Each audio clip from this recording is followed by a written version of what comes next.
हाय दोस्तों, तो आज मैं आपको लेके आ गया आज हमारे खेत में, जिसके सोयाबीन को करीब करीब बोए हुए आज हमें 24 दिन करीब हो गए हैं। आज 24वां दिन है और हम आपको हमारे जो सोयाबीन है उसकी जो कंडीशन है वो कितना बड़ा हो चुका है उसके बारे में जानकारी देते हैं, और इसमें कितना कचरा हो चुका है, उसके लिए क्या क्या उपाय हैं वो हम आपको अगली वीडियो में, इस वीडियो में कंटिन्यू करके बताएंगे।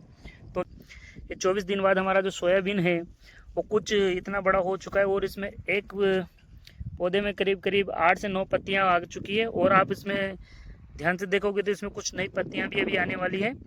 तो जैसा कि दोस्तों आपने देखा कि हमारे वीडियो में हमारे 24 दिन के सोयाबीन में कितनी ग्रोथ कर चुका है, और तो कौन कौन से टाइप के खरपतवार अभी तक इसमें आ चुके हैं और उनके क्या क्या उपाय होंगे। तो चलो, तो जैसा कि दोस्तों हम आ चुके हैं खरपतवार की तरफ। तो किस किस तरीके का खरपतवार हमारी सोयाबीन के साथ में बढ़ता जा रहा है, आप इसकी लंबाई देख सकते हो। इसको मोगधा, कुछ कुछ जगह पे इसको कुछ अलग नाम से जानते हैं, जैसा कि आप इस वीडियो में देख पा रहे हो।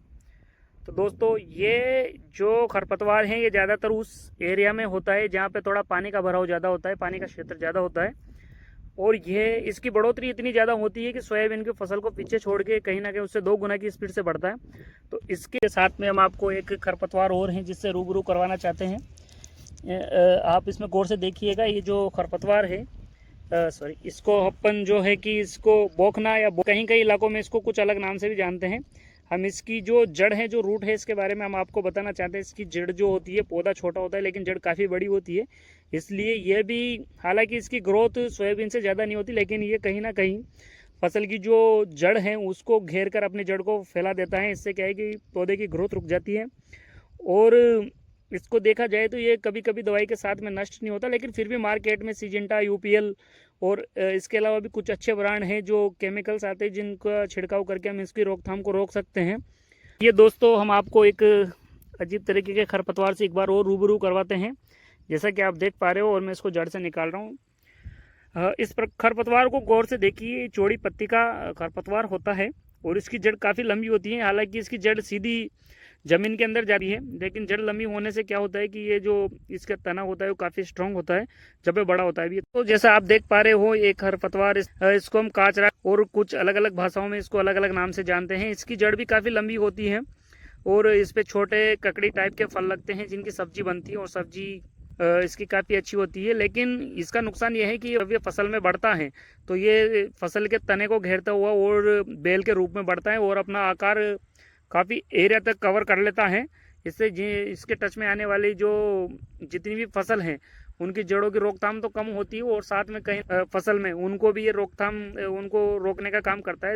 ये एक, आप इस चौड़ी पत्ती वाले खरपतवार को फिर से देखिए।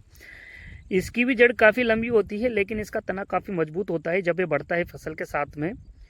तो इसके छोटी छोटी फलियाँ आती है और फलियों में काफ़ी सारे बीज होते हैं। तो ये बीज जो हैं बार बार अगर ज़मीन में गिरते हैं तो इनकी क्वांटिटी बढ़ जाती है, और इसका तना मजबूत होने के कारण ये फसल की जड़ों और फसल का जो हमारे पास जो तना है उसको फैलने नहीं देता, और पौधे की ग्रोथ को रोकथाम के लिए बहुत ही ज़्यादा नुकसानदायक होता है। तो दोस्तों ये देखिए, एक फलदार तरीके का खरपतवार है जो कि सोयाबीन या किसी भी फसल के अंदर उस जगह पे पैदा होता है जहाँ पर पानी का भराव क्षेत्र ज़्यादा होता है, और जहाँ पे ये पैदा होना शुरू हो जाता है उस जगह पे फसल धीरे धीरे नष्ट होने लगती है। लेकिन हम चाहे तो इसको अच्छी तरीके के केमिकल्स यूज़ करके, अच्छी तरीके की दवाइयाँ यूज़ करके इसको जड़ से ख़त्म कर सकते हैं।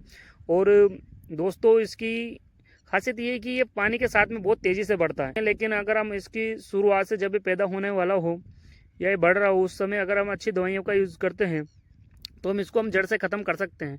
तो दोस्तों जिस प्रकार से मैंने आपको बताया कि सोयाबीन में किस किस प्रकार के खरपतवार पैदा होते हैं, ये जो जानकारी हमने दी है आपको, कृपया उसके लिए शेयर और लाइक ज़रूर कीजिएगा। Thank you.